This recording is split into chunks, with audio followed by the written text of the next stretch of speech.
आज का टॉपिक है घूर्णन गति एवं जड़त्व आघूर्ण या rotational motion end moment of inertia. सबसे पहले हम घूर्णन गति को डिस्क्राइब करेंगे। घूर्णन गति किसे कहते हैं? घूर्णन गति में पिंड अपने ही स्थान पर अपने भीतर से गुजरती हुई एक निश्चित अक्ष के चारों ओर घूमता है। तो हम कह सकते हैं कि माना ये कोई एक पिंड है और ये पिंड अपने स्थान पर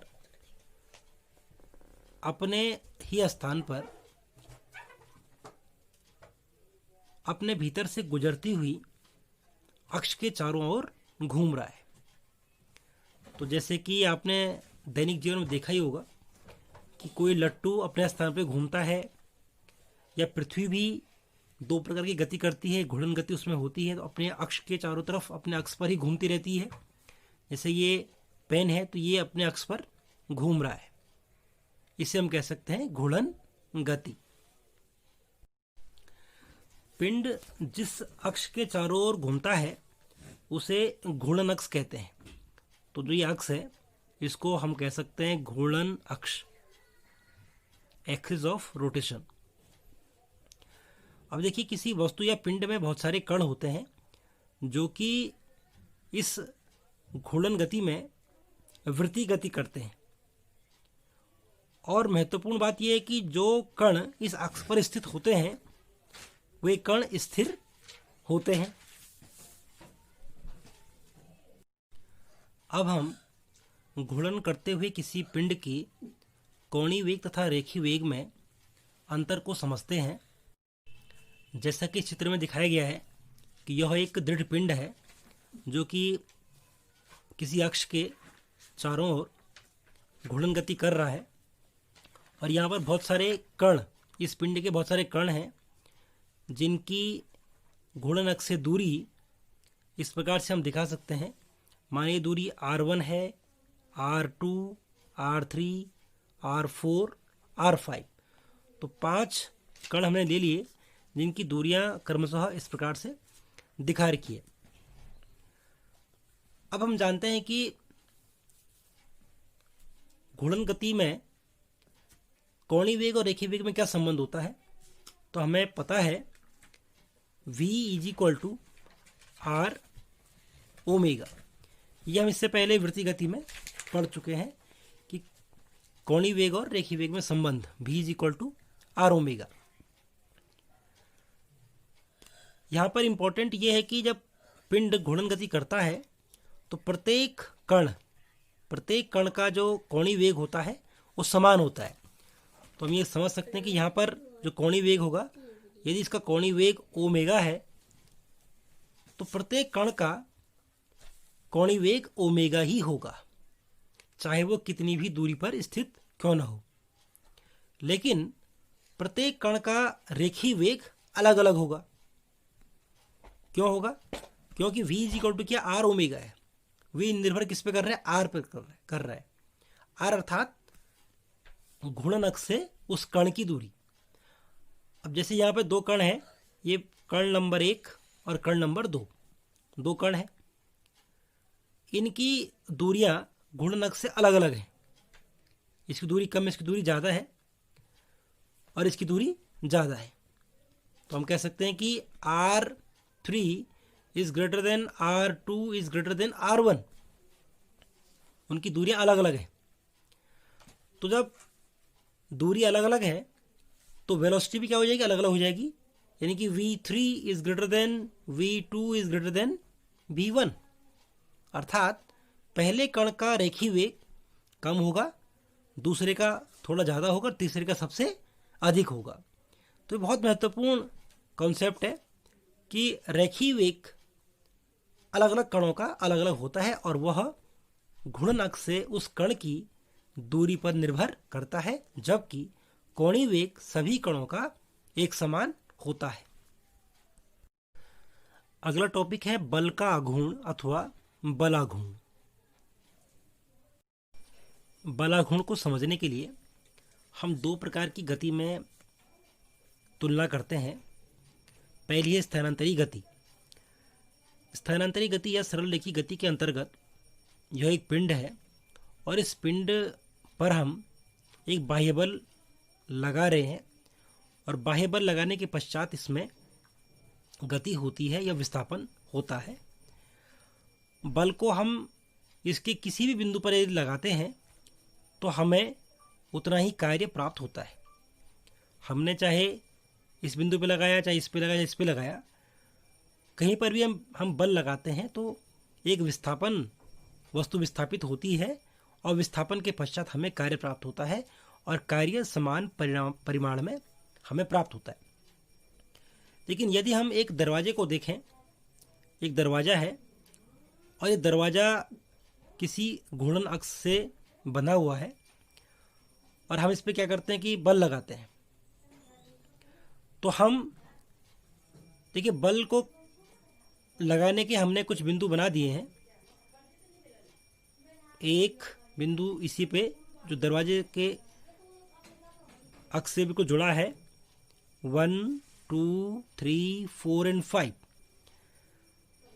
तो हमें अलग अलग बिंदुओं पर अलग अलग प्रकार का बल लगाना होगा ताकि हमें कार्य प्राप्त हो सके। कहने का अर्थ यह है कि हम जब बिंदु नंबर 5 पर बल लगाते हैं तो हम आसानी से दरवाजे को बंद कर सकते हैं, लेकिन यदि हम बिंदु नंबर 2 पर बल लगाएंगे तो हमें बहुत अधिक बल लगाना होगा उतने ही कार्य को प्राप्त करने के लिए। अर्थात घूर्णन गति में केवल बल का परिमाण ही नहीं बल्कि यह कहाँ और कैसे लगाया गया है, कहाँ और कैसे, किस स्थान पर बल लगाया गया है, यह भी महत्वपूर्ण है। तो इस प्रकार बलाघूर्ण की अवधारणा को हम इस प्रकार से भी कह सकते हैं कि जब किसी पिंड पर लगा बाह्य बल, जब किसी पिंड पर लगा बाह्य बल उसे किसी अक्ष के परितः घुमाने का प्रयत्न करता है तो बल की इस प्रवृत्ति को बलाघूर्ण कहते हैं। तो बलाघूर्ण क्या है? बलाघूर्ण जब कोई बल किसी वस्तु को घूर्णन गति कराने का प्रयास करता है तो उसे उस बल की उस प्रवृत्ति को क्या कहते हैं? बलाघूर्ण कहते हैं।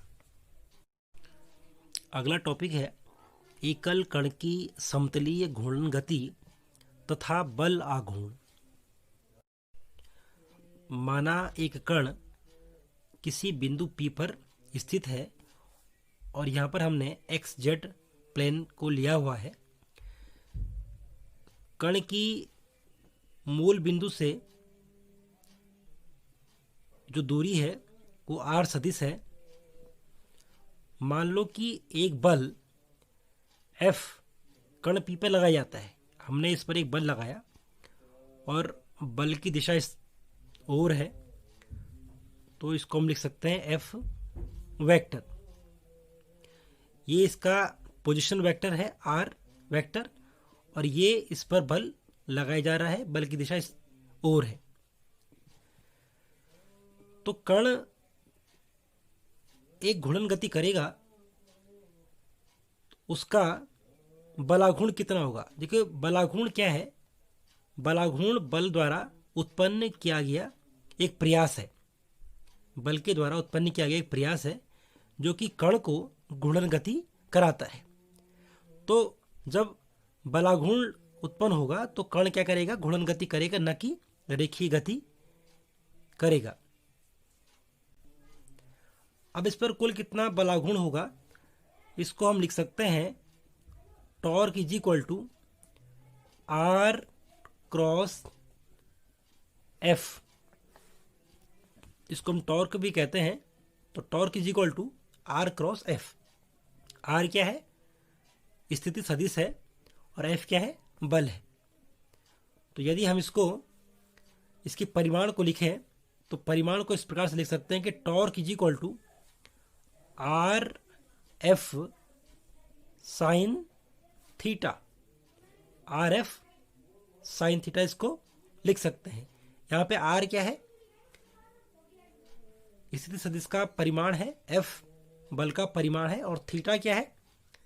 थीटा R व F के बीच का कोण है। अब यहाँ पे आर ओ एफ के बीच का कोण कैसे हम ज्ञात करेंगे? देखिए, इसको सीधे हम आगे बढ़ाते हैं ऐसे। तो ये आर है और ये एफ है, इनके बीच का कोण ये क्या है? थीटा है। अब इस समीकरण को हम ऐसे भी लिख सकते हैं कि torque is equal to F into R sine theta. इस रूप में भी इसको लिख सकते हैं, क्योंकि ये स्केलर क्वांटिटी अब हो गई, इसको हम इसके क्रम को बदल भी सकते हैं। तो F torque is equal to F into R sine theta. अब आर साइन थीटा कहाँ पर है, यह हमको चित्र में देखना होगा। तो इसके लिए हम क्या करते हैं कि इस बल को पीछे की तरफ इसको बढ़ाते हैं, ये बल को पीछे की तरफ बढ़ाते हैं। तो इसको कहेंगे बल की क्रिया रेखा। क्या कहेंगे इसको हम? बल की क्रिया रेखा, line of action of this force. देखिए, बल यहां पे हम लगा रहे हैं और इसके पीछे जो लाइन है इसको कहेंगे बल की क्रिया रेखा। और ये कोण कितना हो जाएगा? ये शीर्षक विभव कोण के कारण ये थीटा कोण हो जाएगा। और यदि हम इस पर एक लंब खींचें जो कि इस बिंदु से जाए, तो हमें ये प्राप्त होगा,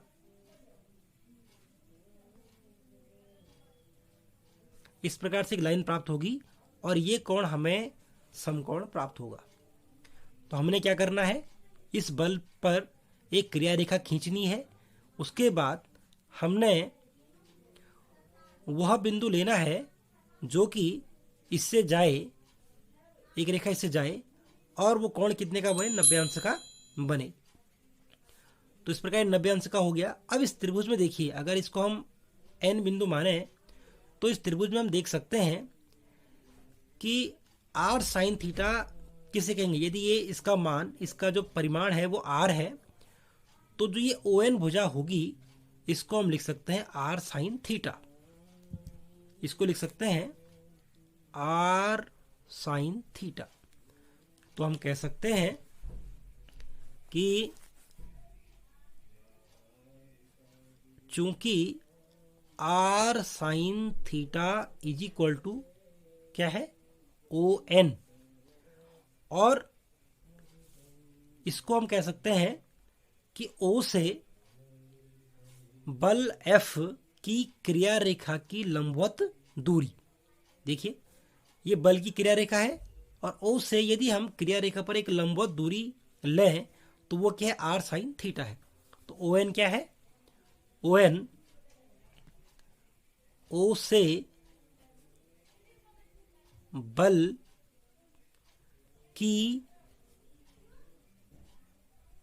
क्रिया रेखा की लंबवत दूरी, की लंबवत दूरी। और इसको हम एक नया नाम देते हैं, माना d। इसको क्या नाम दिया हमने? d। तो यहाँ पे d इज इक्वल टू क्या है? r साइन थीटा है। d इज इक्वल टू क्या है? d इज इक्वल टू है r साइन थीटा।